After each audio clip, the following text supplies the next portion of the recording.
soat ham ketib qolib tezroq. Azizga telefon qilsam, ha bugun qattiq o'tirish bo'ladi. Xo'sh. Alo, Aziz o'rtoq, yaxshimisan? Charchamayapsanmi? Yaxshi, rahmat. O'zing yaxshimisan? Nimaga? Ha, bugun zo'r yangilik bor, oilaga oldim. Shuni keyin bir sizlar bilan dacha-pachaga chiqib bir dam olamizmi? Qayerda turibsan o'zing? Qayerdasan o'zing? Ha, ishxonam yonidaman. Hozir ishdan chiqdim. Ha, yo'q, bo'ldi, bo'lmasa 5 minutda oldingdan olaman. Bo'ldi, o'rtoq kelaver. Xo'p. O'rtoq qalaysan? Rahmat, o'zing charchamayapsan? Yaxshi, rahmat. Nimaga? Sizlar yaxshimi? Ha, bugun oilaga oldim, aylanib dacha-pacha qilib kelaylik. O'zingchi, o'rtoq shunaqa gaplar edi.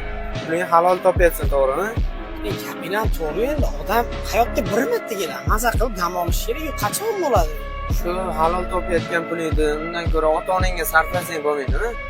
Hali hayot oldinda, endi birinchi olgan oyligim bo'lsa, hali bunaqa oylikni nechta olaman, nechtasini sarflayman. Ketdi, yur borsan. Bo'pti, bitta joyga o'tib kelamiz, keyin dachaga boramiz, bo'ladimi? Qayerga yana? Borganda bilasan. Bo'pti, yur ketdik.